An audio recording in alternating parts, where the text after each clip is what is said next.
Alors, bonjour tout le monde. Je m'appelle Lamari Hesna, j'étais professeure à la faculté de médecine de Casablanca. Je suis installée maintenant dans le privé à Mohamedia. Alors, j'ai une petite relation avec vous parce que mon mari est pharmacien, donc je connais bien la profession, je connais les problèmes de la profession plus ou moins. Et comme on n'est pas très nombreux, donc je propose de faire un cours un petit peu interactif. S'il y a quelque chose que vous ne comprenez pas, si vous voulez des explications supplémentaires, vous m'arrêtez et on discutera ensemble. Alors, quel est le traitement qu'il faut conseiller pour l'allergie et la sécheresse lacrymale? L'allergie oculaire, c'est une pathologie qui est très très fréquente. C'est un œil rouge qui pique, etc. Donc c'est une cause fréquente d'œil rouge. Et je pense que vous voyez beaucoup de patients dans vos officines qui viennent pour un œil rouge parce que ça gratte. Alors le rôle du pharmacien, il faut reconnaître l'allergie pour ne pas traiter à tort qu'un ulcère de cornée ou une urgence ophtalmologique. Donc il faut éliminer les causes graves qui nécessitent une consultation ophtalmologique et donner le bon conseil.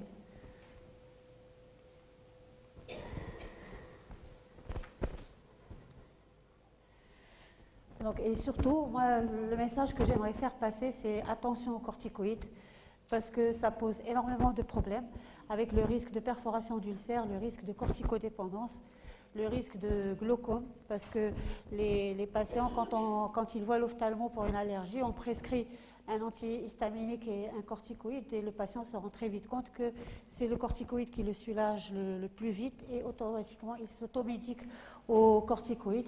Et j'ai vu des enfants arriver au stade de cécité à cause du glaucome cortisonique.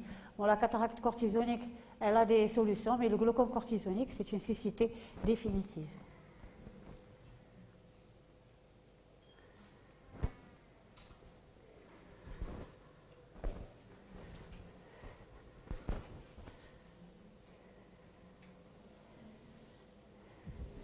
La sécheresse lacrymale, c'est également une pathologie qui est de plus en plus fréquente, surtout avec l'utilisation de lentilles de contact. La population qui est atteinte commence à changer. Avant, c'était essentiellement les sujets âgés. Actuellement, on les voit également chez les jeunes. Et on peut l'avoir après toute chirurgie oculaire. Et actuellement, il y a beaucoup qui se font opérer pour chirurgie réfractive. Et la chirurgie réfractive est une grande pourvoyeuse de sécheresse lacrymale.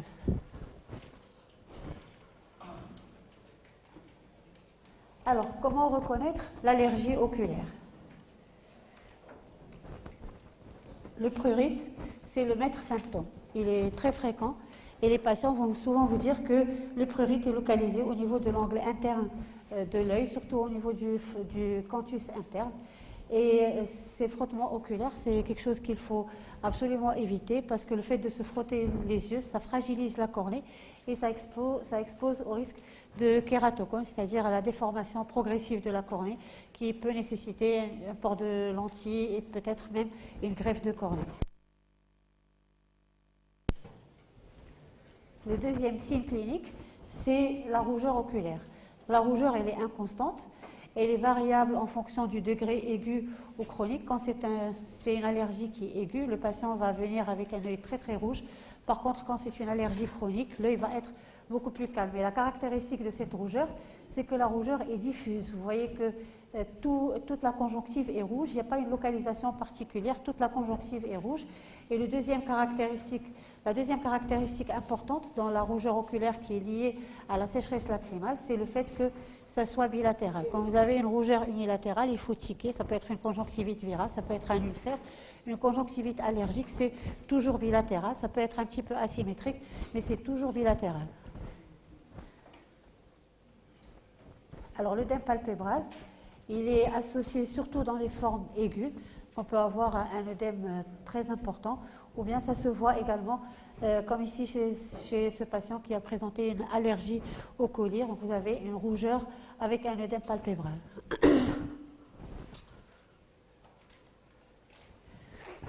Le troisième signe, c'est le larmoiement. C'est un larmoiement clair, c'est-à-dire qu'il n'y a pas de sécrétion, sauf en cas de surinfection, ou bien dans les conjonctivites virales, dans les conjonctivites allergiques sévères de l'enfant. Vous en avez déjà vu certainement, c'est des enfants qui viennent avec les yeux fermés, avec une casquette, des lunettes noires, qui ne vont pas à l'école parce qu'ils ont une conjonctivite qui est très très sévère. Et là, c'est une conjonctivite avec beaucoup de sécrétions. Donc en principe, une conjonctivite allergique, c'est œil rouge, non douloureux, sans sécrétion, avec un larmoiement clair. Alors il y a 2 signes négatifs importants à retenir, c'est il n'y a pas de baisse d'acuité visuelle, c'est très important. Le patient peut vous dire j'ai un petit flou à cause du larmoiement, mais dès qu'il essuie ses yeux, il voit clair, il n'y a pas de baisse d'acuité visuelle. Le 2e signe négatif important, c'est il n'y a pas de douleur franche, il a une sensibilité, il a une sensation de grain dans les sables, il a une gêne, mais il n'a pas mal, il n'y a pas de douleur. Ce sont 2 signes très importants, c'est pas de baisse d'acuité visuelle et pas de douleur. Et bien entendu, c'est très souvent des patients qui ont un terrain allergique, une rhinite, un asthme, un eczéma, etc. Donc c'est un patient que vous avez déjà vu pour d'autres ordonnances d'allergie systémique. Alors il faut bien sûr, pour retenir l'allergie, il faut éliminer les autres causes d'œil rouge. Quelles sont les autres causes d'œil rouge? Bien, ce sont les épisclérites. C'est quoi une épisclérite? C'est une inflammation du tissu qui est juste en dessous de la conjonctive. Vous avez en anatomie, on a la conjonctive qui recouvre toute la totalité de la sclère, et puis entre la conjonctive et la sclère, on a une membrane très fine, c'est l'épisclère qui peut être siège d'inflammation. Les épisclérites peuvent être dues soit à une allergie, soit à une maladie de système, soit à une sécheresse lacrymale, soit à une infection. Donc, c'est considéré en général, ça récidive. Et quand ça récidive, c'est considéré comme une uvéite antérieure. Donc, la caractéristique de l'épisclérite, c'est que c'est une rougeur qui est localisée. Vous voyez que le reste de l'œil est blanc et l'épisclérite est vraiment localisée.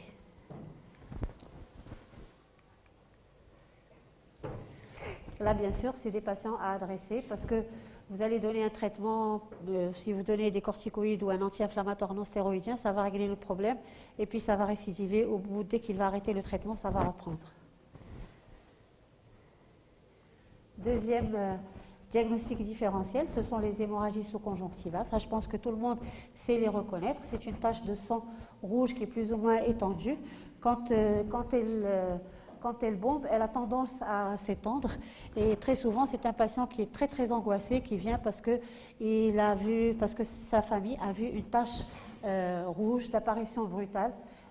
C'est indolore, ça ne donne aucune douleur et habituellement c'est bénin. Donc, mais ça nécessite quand même un examen ophtalmologique pour éliminer une hémorragie rétinienne. Chez l'enfant, il faut bien sûr rechercher la notion de traumatisme et il faut également demander si le patient n'est pas diabétique, s'il n'est pas hypertendu. Ça peut être un signe d'hypertension artérielle, ou bien si le patient n'est pas sous anticoagulant, ou bien s'il n'a pas pris des antiagrégants plaquettaires, comme s'il n'a pas pris de l'aspirine juste avant d'avoir son hémorragie. Alors les conjonctivites virales. Ça évolue soit sous mode épidémique. Les épidémies, c'est en général au début du printemps et au début de l'automne. C'est un début qui est brutal. C'est avec un œil rouge unilatéral le plus souvent, avec un œdème, avec un larmoiement, avec beaucoup de sécrétions. C'est très souvent associé à un syndrome grippal, c'est-à-dire c'est comme une grippe, c'est en fait le virus de la grippe qui peut donner les conjonctivites virales. Et le patient va se plaindre de céphalée, de fièvre, de douleur, d'asthénie. Donc ça touche un seul œil au début et puis ça se bilatéralise. Alors on retrouve une adénopathie prétragienne, c'est-à-dire juste en avant de l'oreille, on peut trouver une adénopathie. Soit on peut trouver des adénopathies sous-maxillaires. Et ce sont des conjonctivites, c'est une pathologie qui est bénigne, c'est-à-dire que ça guérit sans séquelles en général, mais le problème c'est que ça dérange le patient Et le problème, c'est que quand on donne des collyres dans les conjonctivites virales, quel que soit le collyre qu'on va donner, vous savez que tous les collyres comportent des conservateurs, et quand on donne des collyres, ça altère la surface de la cornée et ça facilite la pénétration du virus à l'intérieur de la cornée et ça provoque ce qu'on appelle des nodules sous-épithéliaux. C'est des opacités au niveau de la cornée qui vont déranger énormément le patient, qui vont mettre 6 mois à 2 ans, voire parfois qui peuvent nécessiter un traitement chirurgical, soit une PKR, c'est-à-dire qu'on va faire une sorte de chirurgie réfractive pour enlever la zone où il y a les nodules, soit parfois on est même obligé de faire une greffe de cornée. Donc c'est pour ça que ces conjonctivites virales, il ne faut pas les médiquer. Le traitement du conjonctivite virale, c'est des lavages abondants, des larmes artificielles et probablement bientôt il y aura ce qui donne les meilleurs résultats, ce sont des collyres à la bétadine et actuellement les collyres à la bétadine sont à l'étude en phase 3, c'est-à-dire que bientôt ça va être mis sur le marché et nous en pratique courante on prépare un collyre à la bétadine, c'est-à-dire qu'on on prend un flacon de collyre, on met 0,5 cc de bétadine et 4,5 cc de sérum physiologique et pour le patient pour un traitement de 3-4 jours.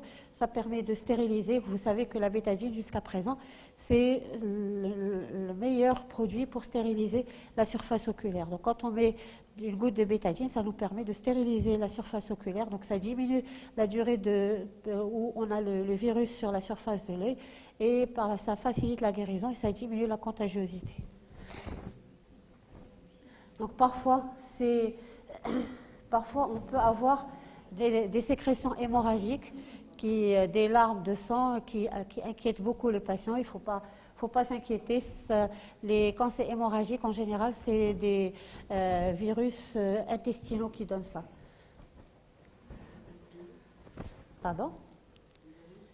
C'est des virus des maladies sales, c'est-à-dire c'est des virus digestifs qu'on trouve dans le... Pardon ? Oui. C'est les maladies des mains sales. Alors, vous savez quel est le meilleur moyen de contagiosité c'est les chariots des supermarchés. Les chariots des supermarchés. Alors, il y a une caractéristique pour les conjonctivites virales, c'est que l'adénovirus est un virus qui n'est pas encapsulé et de ce fait, il est très résistant. Et le virus peut vivre pendant plusieurs semaines sur une surface métallique. Donc, c'est la poignée de la porte, c'est le chariot du supermarché, c'est la rampe d'escalier. Tout ça peut faciliter la contagiosité.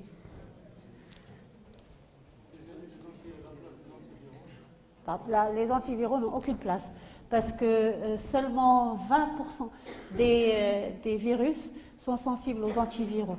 Et les antiviraux donnent beaucoup d'effets secondaires. Sur le plan local, ça donne une kératite. Donc c'est un traitement c'est comme si on tire sur un moucheron avec une carabine, c'est-à-dire que ça sert strictement à rien. Vous avez 30%, seulement moins de 30% qui sont sensibles et vous avez beaucoup d'effets secondaires en parallèle. Donc ça sert à rien. Non, kératite herpétique, là on ne parle pas de kératite herpétique, ça c'est autre chose. L'herpès c'est un traitement, il faut absolument traiter. Là et vous avez plus de 90% des herpès qui sont sensibles aux antiviraux. C'est pas la même chose. Et puis la conjonctivite virale en général c'est une maladie bénigne. Par contre l'herpès ça laisse des cicatrices. D'ailleurs on dit un herpès qui ne laisse pas de cicatrices n'est pas un herpès. La cicatrice, on regarde toujours une petite cicatrice, même si le patient ne la sent pas, mais on la retrouve à la lampe à fente.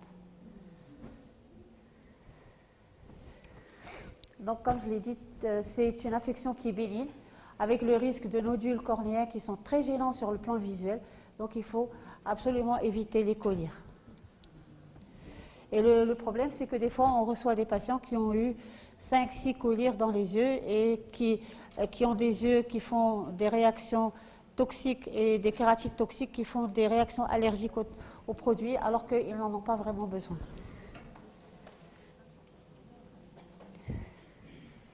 Alors on arrive à une partie qui est importante, ce sont les ulcères de cornée. Alors les ulcères de cornée, la caractéristique c'est que c'est un œil rouge qui est unilatéral. Et un ulcère de cornée, ça fait mal, sauf quand c'est très profond. Quand c'est très profond ou quand on a une anesthésie cornéenne, ça fait pas mal. Mais en général, un œil rouge, ça fait mal. Le patient ne peut pas ouvrir les yeux s'il est photophobe. Et la caractéristique suivante, c'est qu'on a une baisse d'acuité visuelle qui est variable en fonction du siège de l'ulcère. Si vous avez un ulcère comme ici, qui siège au niveau du centre, ça va retentir sur l'acuité visuelle. Par contre, si vous avez un ulcère périphérique qui ne siège pas au centre, vous n'allez pas avoir de baisse d'acuité visuelle. Et puis, il y a une caractéristique importante, c'est la rougeur oculaire. Quand on a vu tout à l'heure la conjonctivite allergique, on a dit que c'est une rougeur qui est diffuse, qui touche la totalité de l'œil. Mais là, vous voyez que la rougeur se localise au pourtour de la cornée. C'est ce qu'on appelle le cercle périkératique. Et quand vous avez cette rougeur qui se localise autour de la cornée, qui est beaucoup plus rouge que le reste de l'œil, c'est un signe de gravité. Ça veut dire qu'on a une pathologie assez sévère du segment antérieur. Donc ce cercle périkératique, c'est un signe de gravité.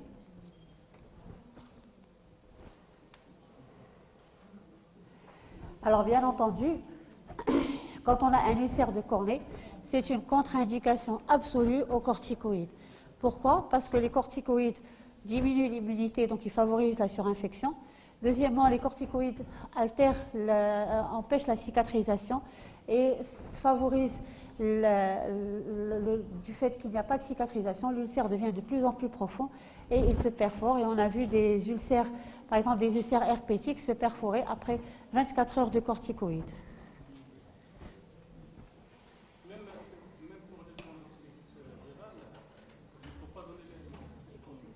Non, il ne faut pas donner les corticoïdes. Alors attendez. Pour moi, les corticoïdes, ce n'est pas un médicament conseil. Parce que c'est très souvent, les patients vont s'automédiquer par la suite. Si vous avez une conjonctivite allergique, vous lui donnez un corticoïde, il va sentir qu'il se sent très bien après quelques jours de 24 heures, 48 heures. Et puis il va commencer, chaque fois qu'il a mal, il va acheter un collier corticoïde, il va conseiller à ses voisins de prendre le collier corticoïde et c'est un cercle. Donc c'est un patient qu'il faut, ça c'est une urgence thérapeutique, donc c'est une contre-indication absolue aux corticoïdes et il faut adresser le patient à l'ophtalmologiste. Alors les uvéites, c'est quoi une uvéite? C'est une inflammation de l'UV antérieur, c'est-à-dire que c'est une inflammation de l'iris et du corps ciliaire. Ça se voit en général dans les maladies de système et ça donne un œil rouge qui est unilatéral. Donc jusque-là, on a vu que dans la conjonctivite allergique, on a un œil rouge bilatéral, mais dans toutes les autres pathologies, on a un œil rouge qui est unilatéral. Non, il n'y a pas de sang. Il y a du sang. En bas, ici, non? Non, c'est des sécrétions. C'est des sécrétions. Là, ce qu'on voit, c'est comme tout à l'heure, vous avez le cercle périkératique. Alors, quand on a une uvéite, on a une altération des barrières hémato-sanguines, hémato-oculaires, et on a un passage de protéines et de cellules dans la chambre antérieure qui fait que la chambre antérieure n'est plus clair, le liquide qu'il y a dans la chambre antérieure n'est plus clair, et donc ça donne un flou visuel d'intensité variable qui peut aller jusqu'à une quasi-cécité. Ça donne une photophobie, et comme caractéristique aussi, ça donne une douleur qui peut être très souvent modérée, mais qui peut être très importante.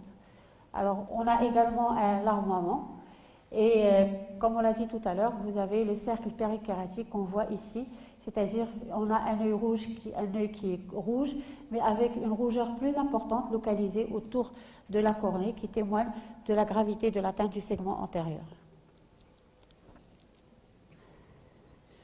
Donc là aussi, il faut éviter les corticoïdes parce que si vous avez si l'uvéite n'est pas très importante et que le patient reçoit des corticoïdes, ça va l'améliorer pour quelques jours et ça va décapiter l'uvéite et ça va nous empêcher de faire le diagnostic. Donc ça va décapiter l'inflammation et ça va retarder le diagnostic.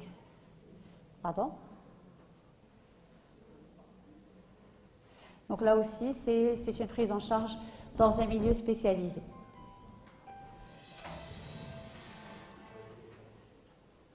Alors les traumatismes oculaires, là le diagnostic est facile à l'interrogatoire, mais parfois vous avez des enfants qui ne veulent pas dire à leurs parents qu'ils ont reçu un coup, ou bien vous avez la famille qui veut cacher le traumatisme. Donc ce sont en général des sujets jeunes, ou bien des enfants, ou parfois c'est des sujets âgés après une chute. Et le plus souvent, c'est unilatéral. Donc là, vous avez du sang dans la chambre antérieure avec une petite échymose de la paupière. Donc on ne peut jamais savoir quel est le degré de l'atteinte oculaire. Donc là, il vaut mieux adresser le patient pour qu'il soit examiné pour rechercher s'il n'y a pas d'autres lésions oculaires.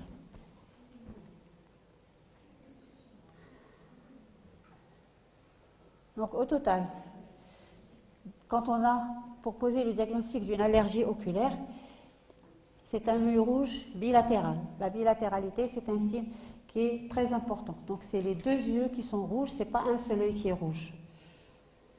Deuxième signe, c'est une rougeur qui diffuse à tout le globe oculaire. Ce n'est pas une rougeur qui est localisée à une zone de la conjonctive. Troisième signe important, et c'est un signe négatif, il n'y a pas de baisse d'acuité visuelle. Il n'y a pas de douleur. Il n'y a pas de sécrétion. Et il n'y a pas de notion de traumatisme. Donc pour retenir une allergie, c'est un œil rouge qui est bilatéral, c'est une rougeur qui est diffuse, qui touche la totalité de la conjonctive. C'est une rougeur qui ne s'accompagne pas de baisse d'acuité visuelle, qui ne s'accompagne pas de douleur, qui ne s'accompagne pas de sécrétion, et où il n'y a pas de notion de traumatisme. Alors, quels sont les traitements qu'on peut proposer en officine? Alors, tout d'abord, le lavage oculaire. Le lavage oculaire au sérum physiologique, c'est quelque chose qui commence à être très répandu chez nous. Les patients ont compris, il faut laver les yeux au moins 2 fois par jour. Ça a une double action, ça permet de diluer l'allergène et de diluer en même temps les facteurs de l'inflammation. Et le fait de laver les yeux avec du sérum froid, ça diminue la sensation de prurite, ça diminue cette envie de se frotter les yeux.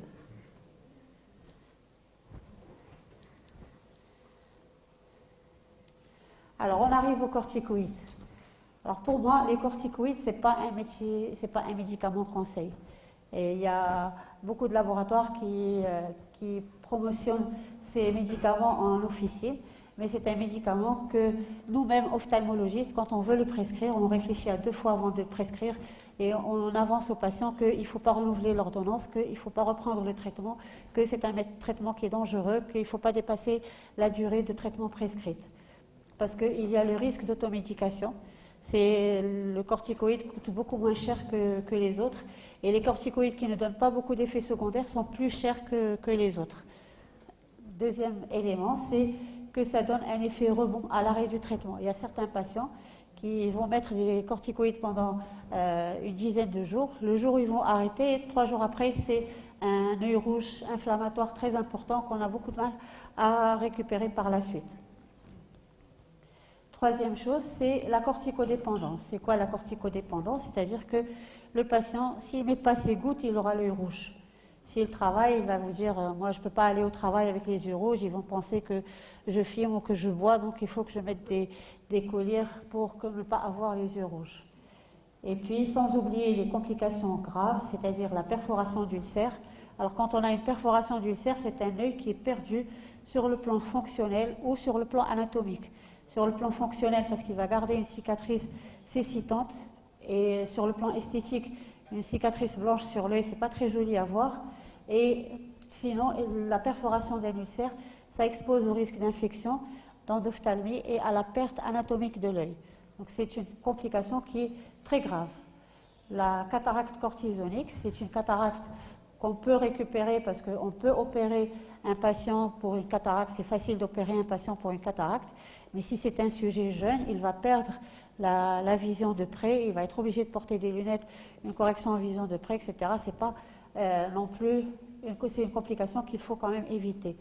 Et enfin, le glaucome cortisonique, quand on prend un corticoïde pendant plus que 2 mois, le glaucome devient définitif. La tension oculaire reste élevée de façon définitive. et ça expose au risque de cécité. Et vous connaissez le prix des collyres antiglaucomateux, vous connaissez l'observance des patients chez nous. Moi, je peux vous dire qu'à chaque fois, il vient, il prend son traitement, il l'arrête 15 jours avant de venir. J'avais une consultation, donc je me suis dit, je vais attendre la consultation pour voir si vous allez me renouveler mon ordonnance. C'est un grand problème de l'observance du traitement. Et c'est la cécité par glaucome, c'est une cécité qui est en pleine extension dans notre pays, donc dans le monde entier, malgré l'avènement de tous ces nouveaux traitements antiglaucomateux. Alors, les anti-inflammatoires non stéroïdiens en collyre. Est-ce qu'on peut les prescrire dans les conjonctivites allergiques? Bon, il y a un laboratoire qui avait introduit une fois un anti-inflammatoire non stéroïdien et qui l'a promotionné comme traitement de conjonctivite allergique. Il s'est cassé la gueule et il a retiré le produit du marché parce que c'est un produit qui n'a aucune indication dans les conjonctivites allergiques. Ça ne donne aucun effet et en plus c'est toxique pour l'épithélium cornéen. Et je ne sais pas si vous savez que quand on donne un collyre anti-inflammatoire non stéroïdien à une femme qui a une polyarthrite rhumatoïde, on l'expose au risque d'ulcère, de perforation d'ulcère. C'est assez fréquent, ça touche à peu près 30 à 20% des patients qui ont une polyarthrite rhumatoïde. Donc on ne va pas se dire, bon, si je ne peux pas donner les corticoïdes, je vais donner un anti-inflammatoire non stéroïdien. Il a très peu d'effets. Il est toxique pour l'épithélium et si vous avez une PR, ça expose au risque de perforation. Donc même nous, quand on donne par exemple dans les traitements de post-chirurgie de la cataracte, on donne un anti-inflammatoire non stéroïdien pour prévenir l'œdème maculaire post-chirurgie de la cataracte. Mais quand on a une patiente qui a des antécédents de maladies inflammatoires ou de maladies rhumatismales, on ne donne pas l'anti-inflammatoire non stéroïdien parce qu'il y a un risque pour la cornée. Alors, les antihistaminiques. Les antihistaminiques, on a plusieurs types d'antihistaminiques. Le plus utilisé en ophtalmo, c'est les antihistaminiques de type 1, qui a une action qui diminue fortement le larmoiement et le prurite. Donc quand on le donne en collyre, il est beaucoup plus efficace que les comprimés. Ça nous permet d'éviter les effets secondaires des comprimés, c'est-à-dire la somnolence, la sécheresse, etc. Donc les antihistaminiques disponibles, c'est le Levofta, l'Opatanol.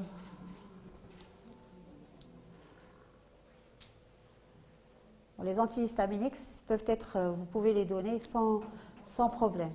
Il faut juste avertir le patient que l'effet de l'antihistaminique n'est pas immédiat. Il faut qu'il attende 3-4 jours pour avoir l'effet et que ce traitement doit être pris pendant au moins un mois et demi. Alors,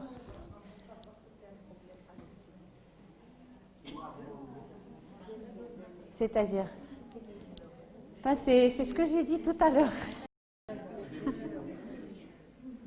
C'est ce que j'ai dit tout à l'heure. C'est un œil rouge bilatéral avec une rougeur diffuse, sans baisse d'acuité visuelle, sans douleur, sans sécrétion et sans notion de traumatisme, avec comme signe fonctionnel essentiel, c'est le prurite.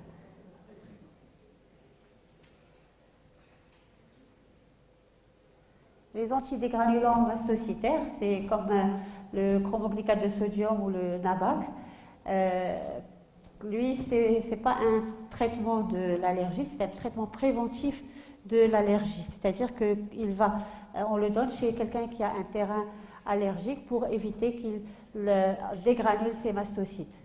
Et pour certaines molécules, on les donne même dans les phases aiguës. Pourquoi? Parce que ça inhibe certaines voies de l'inflammation, ça diminue le chimiotaxis des monocytes, des polynucléaires, des éosinophiles, et par conséquent, ça permet de également traiter la phase aiguë. Mais en général, on le donne après la phase aiguë, c'est-à-dire qu'on va donner au patient un traitement antihistaminique, puis par la suite le relais par l'anti-dégranulant mastocytaire. Après guérison en général, c'est au bout on donne un mois d'antihistaminique, puis ensuite un mois ou 2 mois de... On peut donner les deux en même temps. Si c'est une allergie sévère, on peut donner les deux en même temps. Et les antidégranulants mastocytaires.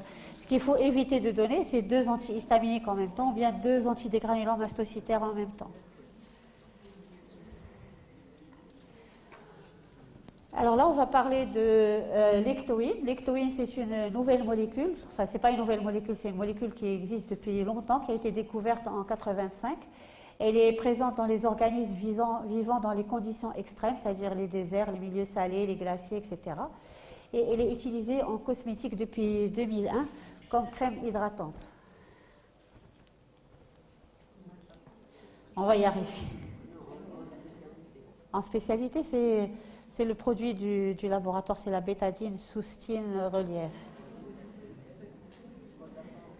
Alors c'est une petite molécule qui est très dysdrophile, qui a de fortes liaisons avec les molécules, qui est capable d'avoir des fortes liaisons avec les molécules d'eau. Et donc elle va former une couche protectrice à la surface de l'organisme. Donc elle va former une couche protectrice à la surface de l'organisme. Ce qui va permettre, elle va également faire des liaisons avec les protéines, et ce qui va permettre la stabilisation des membranes. Donc quand on donne de l'ectoïne, elle va former une membrane protectrice à la surface de l'œil, et ce qui va protéger les médiateurs de l'inflammation, et donc ça va bloquer la réaction anti-inflammatoire, sans avoir besoin de donner d'anti-inflammatoires.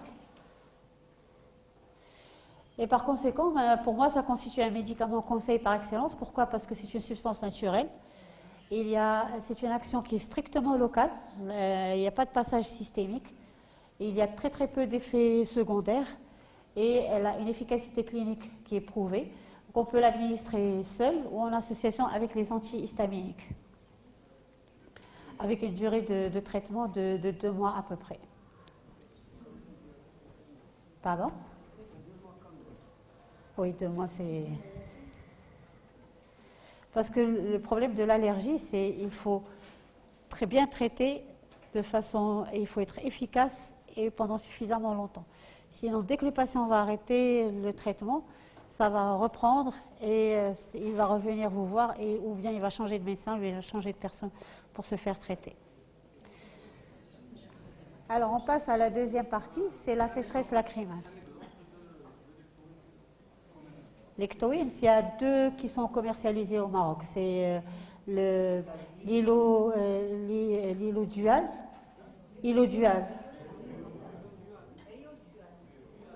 Non, pas Éol Dual. Ilo Dual. C'est la gamme Ilo Commode, Ilo G, Ilo Parrain, il y a l'Ilo Dual, l'Ilo Dua. L'Ilo Dua, c'est l'association acide hyaluronique et ectoïne. Et il y a le produit du laboratoire Modiforma, c'est la bétadine soustine relief pour l'allergie oculaire. Ben justement là, ça sert pour la sécheresse et pour l'allergie. Alors j'ai oublié de mentionner dans l'allergie oculaire, c'est bien d'associer des larmes artificielles. Parce que dans l'allergie oculaire, on peut donner soit des substituts du sérum physiologique type Larmabac, ça permet de rincer les yeux, de diluer un petit peu les produits de l'inflammation, et ça protège également contre les conservateurs des autres collyres. Alors, la sécheresse lacrymale. La sécheresse lacrymale a toujours été considérée comme un signe fonctionnel. Sauf depuis maintenant 2 ans, il y a eu une réunion du DIUS, qui est une réunion internationale d'experts qui traite la sécheresse lacrymale. Et pour la première fois, la sécheresse oculaire est devenue une maladie. Alors c'est une maladie multifactorielle de la surface oculaire qui est caractérisée par une perte de l'homéostasie du film lacrymal. Pourquoi? Parce qu'on a une instabilité et une hyperosmolarité du film lacrymal, ce qui va entraîner une inflammation et une altération de la surface oculaire, avec des anomalies neurosensorielles associées. Et ça, c'est pourquoi c'est important à connaître, parce que vous avez des personnes qui ont une sécheresse lacrymale qui n'est pas très importante et qui se plaignent énormément, j'ai mal, je ne peux pas ouvrir les yeux, ça pique, etc. Et vous avez en contrepartie des patients qui ont une surface oculaire qui est relativement altérée, mais qui ne se plaignent pas beaucoup. Moi, je suis bien, je ne sens pas grand-chose. Donc il y a une grande discordance anatomoclinique.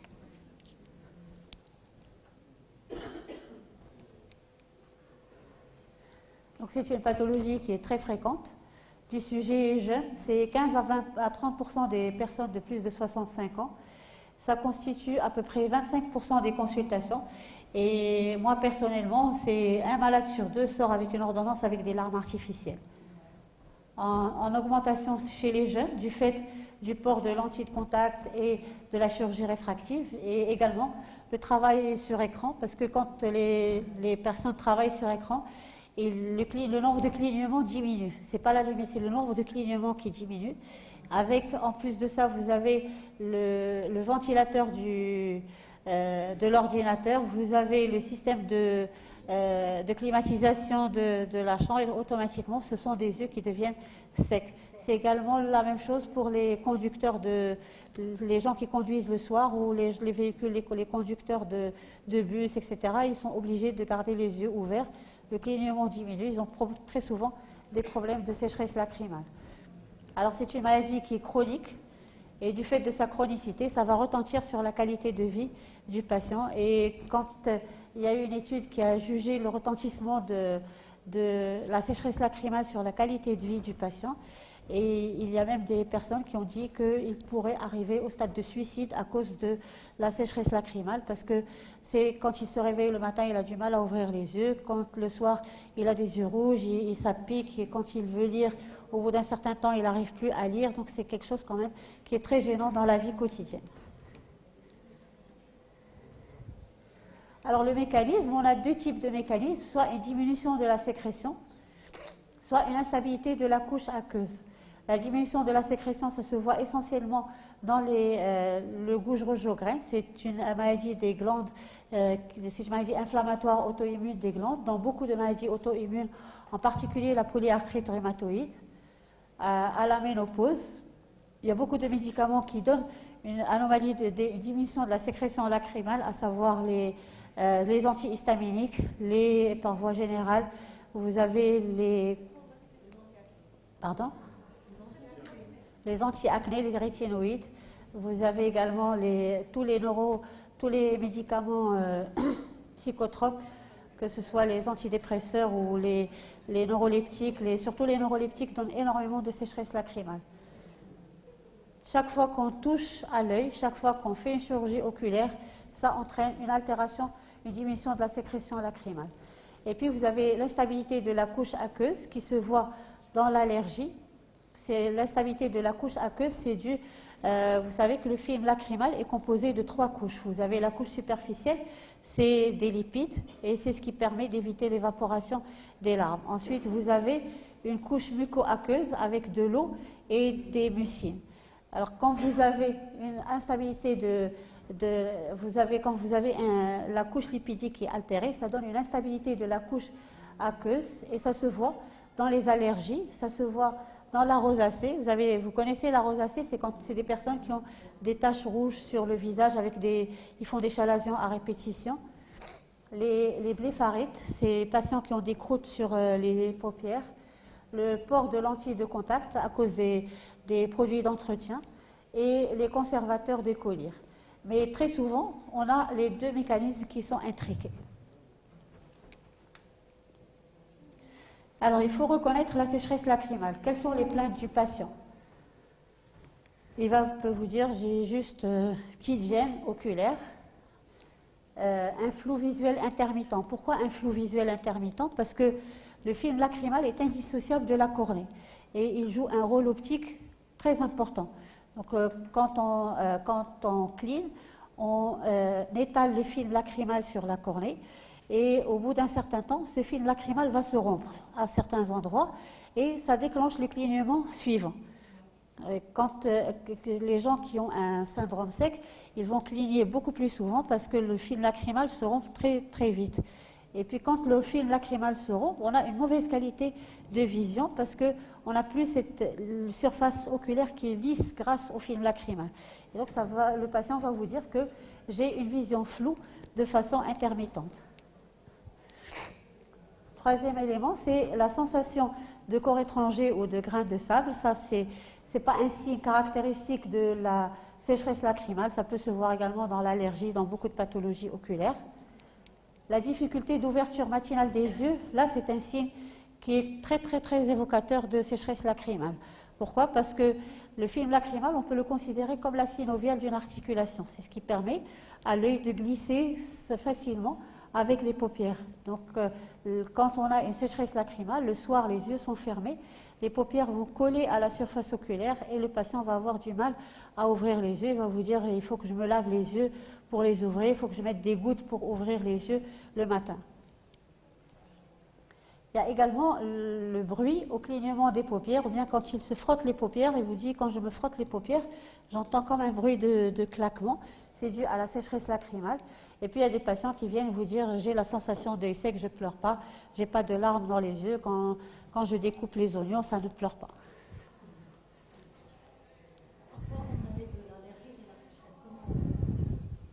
Comment on fait la différence?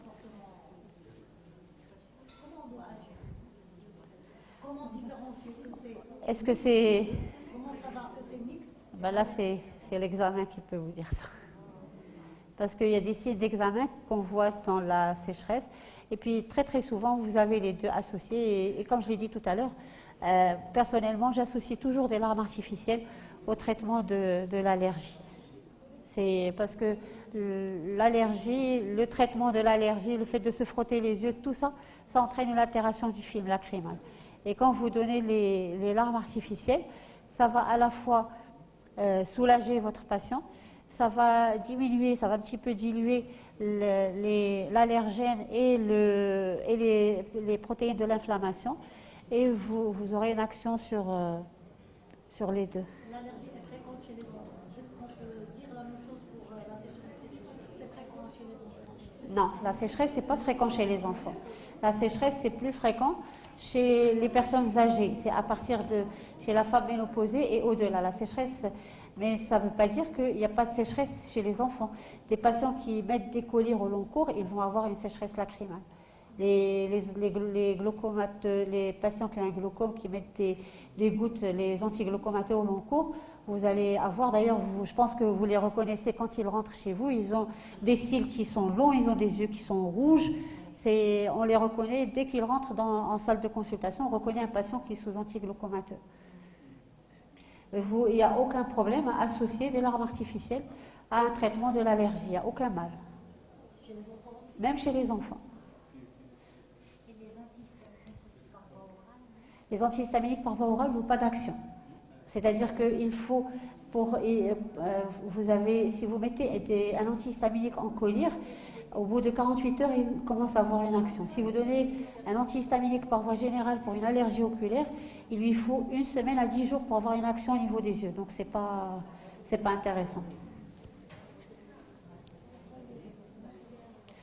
Alors, l'examen clinique, s'il vous plaît. Donc, on peut avoir soit un œil qui est d'aspect tout à fait normal, on peut avoir une rougeur minime, ou bien il y a un signe qui évoque beaucoup la sécheresse lacrymale, c'est le fait d'avoir de la mousse au niveau des contus. Je ne sais pas si vous avez remarqué chez les patients, vous avez des sortes de sécrétions blanches mousseuses au niveau du coin de l'œil.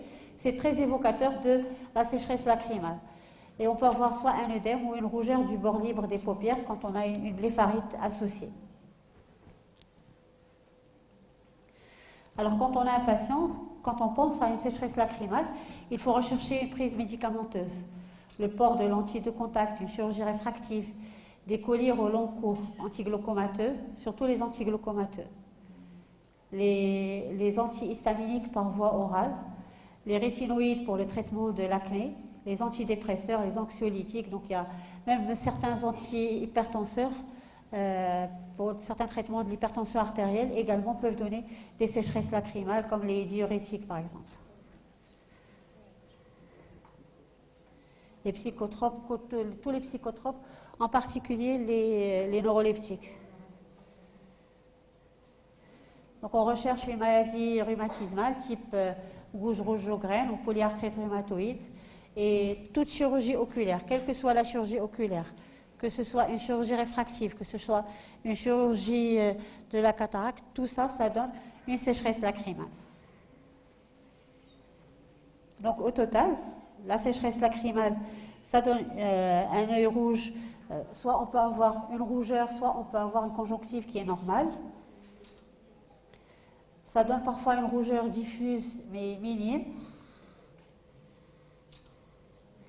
Ça donne un flou visuel qui est intermittent, une douleur qui est variable et la discordance anatomoclinique dont je viens de parler, c'est-à-dire que vous pouvez avoir une patiente, quand elle rentre chez vous, vous avez l'impression qu'elle a des yeux qui sont tout à fait normaux, mais qui va vous dire j'ai du mal, je peux pas, quand je me réveille le soir, je ne peux pas ouvrir les yeux, etc. C'est-à-dire qu'il y a une discordance anatomoclinique qu'on retrouve même quand on examine chez patients à la lampe à fente, on ne trouve rien du tout, ils n'ont ni kératite ni rien, mais pourtant ils se plaignent énormément et quand on leur donne à côté leur gène sur une échelle, ils vont vous mettre un 6 ou un 7 sur 10 alors qu'ils n'ont pas grand-chose sur le plan clinique. Alors quel conseil en officine? Une hygiène de vie. Il faut éviter la fumée et la climatisation. Les chambres humides. L'hygiène des paupières. Il y a un produit actuellement il y a plusieurs produits qui permettent de nettoyer les paupières comme les petites mousses, etc. C'est quand vous avez des patients qui ont les bords libres des paupières qui sont rouges, c'est bien de leur donner ces produits, ça les soulage. Les massages, les nouveaux outils chauvants comme les lunettes et les masques. La perte de poids, donc il a été démontré que l'obésité favorise la sécheresse lacrymale. Mécanisme, je ne sais pas. Alors les larmes artificielles constituent la base du traitement. Alors comment l'action de ces larmes artificielles? Ils vont compenser le manque de larmes, ils vont rétablir l'osmolarité du film lacrymal parce que quand vous avez une sécheresse lacrymale, le film lacrymal devient hyperosmolaire et de plus en plus de collyres pour la sécheresse lacrymale sont hypoosmolaires pour diminuer l'osmolarité du film lacrymal et ça permet également de diminuer les facteurs de l'inflammation. Et il y en a plusieurs types, du sérum, du méthylcellulose, des carbomères, l'acide hyaluronique et les émulsions lipidiques. Alors les dérivés du sérum physiologique, ce qu'on a ici au Maroc, c'est le Larmabac. Ils sont largement utilisés, ils ont une efficacité modérée dans les sécheresses oculaires. Ça permet également de rincer les yeux, de diminuer la concentration des allergènes dans les pathologies allergiques de la surface oculaire. Et ça permet de nettoyer les sécrétions des conjonctivites et des kératoconjonctivites infectieuses. Les polymères de vinyle, ils ne sont pas disponibles au Maroc, ce sont des solutions de faible viscosité, c'est le refresh que les gens ramènent de l'étranger. Et les plus utilisés sont l'acide polyvinylique et la polyvinylchlorhydrone. Ils ont une bonne efficacité sur les sécheresses lacrymales, ils sont préconisés dans les sécheresses légères à modérées. C'est par exemple le refresh, ça n'existe pas au Maroc. Le refresh. Oui, que les gens ramènent parfois de France. Les polymères de méthylcellulose, les plus utilisés sont l'hydroxypropylméthylcellulose ou le carboxylméthylcellulose. Il est intéressant dans les syndromes secs, modérés à sévères, mais il donne un flou visuel parce que c'est comme il est épais, il donne un flou visuel et il donne des dépôts sur les cils et les paupières. C'est le Siluvisc et l'Artelac. Siluvisc et l'Artelac. Siluvisc et l'Artelac. Alors les carbomères sont venus par la suite. Ce sont des macromolécules hydrophiles de groupements moléculaires qui forment des réseaux tridimensionnels capables d'emmagasiner de l'eau, d'où leur consistance de gel. Mais là aussi, comme ils sont épais, ils donnent aussi un flou à l'instillation, des dépôts sur les cils à la dessiccation du gel. Ils sont indiqués essentiellement dans les sécheresses modérées. C'est comme le lacrygel, le lacryfluide, le gel larme, le lacryvisque.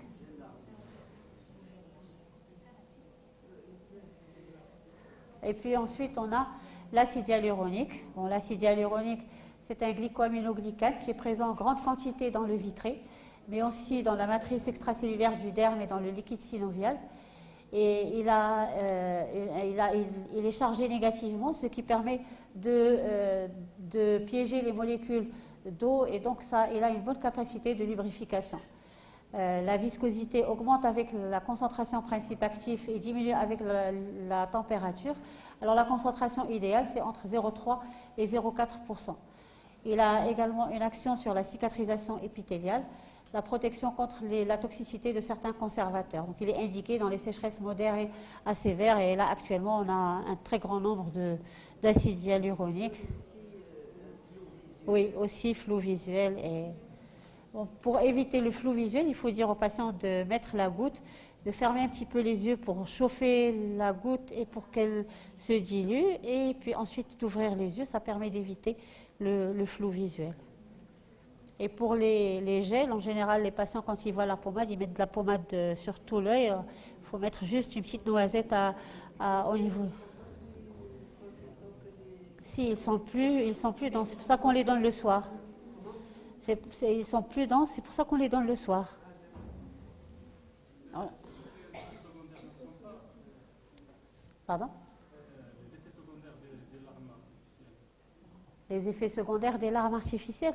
Bon, vous avez l'effet secondaire essentiel, c'est le risque d'allergie. Sinon, il n'y a pas d'effet secondaire. On peut les utiliser, on peut mettre même une goutte toutes les heures, ça ne dérange pas du tout. Le plus important, c'est il ne faut pas associer deux collyres qui ont la même composition. C'est-à-dire on n'associe pas deux carbomères ou deux acides hyaluroniques mais on peut associer un carbomère avec un acide hyaluronique avec autre chose sans problème.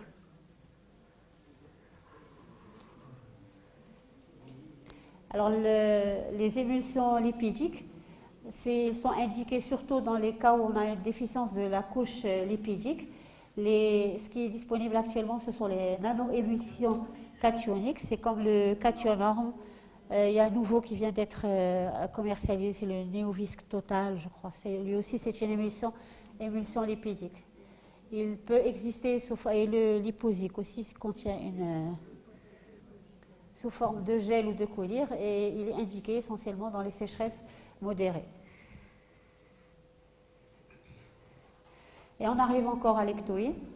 L'ectoïne, on a vu tout à l'heure qu'elle favorise la liaison de l'eau aux cellules de la surface oculaire, donc elle a un effet d'hydratation. On a vu tout à l'heure qu'elle forme une barrière physiologique contre les médiateurs de l'inflammation, donc elle a un effet anti-inflammatoire. Et elle stabilise la couche lipidique du film lacrymal, ce qui réduit l'évaporation excessive des larmes. Et donc elle va agir sur les 3 niveaux de la sécheresse lacrymale. Elle va agir sur l'inflammation, elle va agir sur l'hydratation et elle va agir sur la couche lipidique du film lacrymal. Alors, est-ce qu'il y a d'autres indications de l'ectoïne ? Dans les conjonctivites virales, on peut les donner parce que ça va améliorer le confort du patient. Ça va protéger la surface oculaire, donc ça va constituer une couche protectrice sur la surface oculaire en association avec des lavages oculaires fréquents. Et là, on peut faire des petites cures de 10 à 20 jours. Les conjonctivites virales sont très souvent suivies de sécheresse lacrymale. Et c'est une sécheresse lacrymale qui va durer 3-6 mois après la guérison. Donc on a très souvent besoin de donner des larmes artificielles chez les patients qui ont fait une conjonctivite virale. Dans les traumatismes oculaires légers, par exemple par coup d'ongle, par feuille de papier, ça forme une couche protectrice à la surface oculaire qui favorise la cicatrisation. Alors pour terminer, il faut se rappeler d'une chose, que tout œil qui gratte n'est pas une allergie et tout œil qui pique n'est pas un œil sec. Donc chaque fois qu'il y a une douleur, une baisse de la vision ou un œil rouge unilatéral, il faut adresser le patient chez l'ophtalmologiste. Donc l'ectoïne, c'est un médicament conseil qu'on peut utiliser sans danger pour l'œil. Et pour moi, ce qui est le plus important, c'est éviter de donner les corticoïdes au maximum parce que ça pose énormément de problèmes. Ça a le risque de corticodépendance, le risque d'effet rebond, les risques sur pathologie oculaire, la perforation d'ulcères, la cataracte, le glaucome.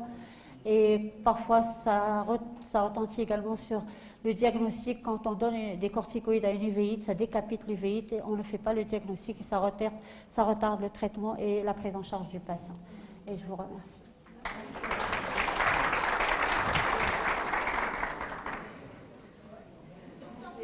Oui.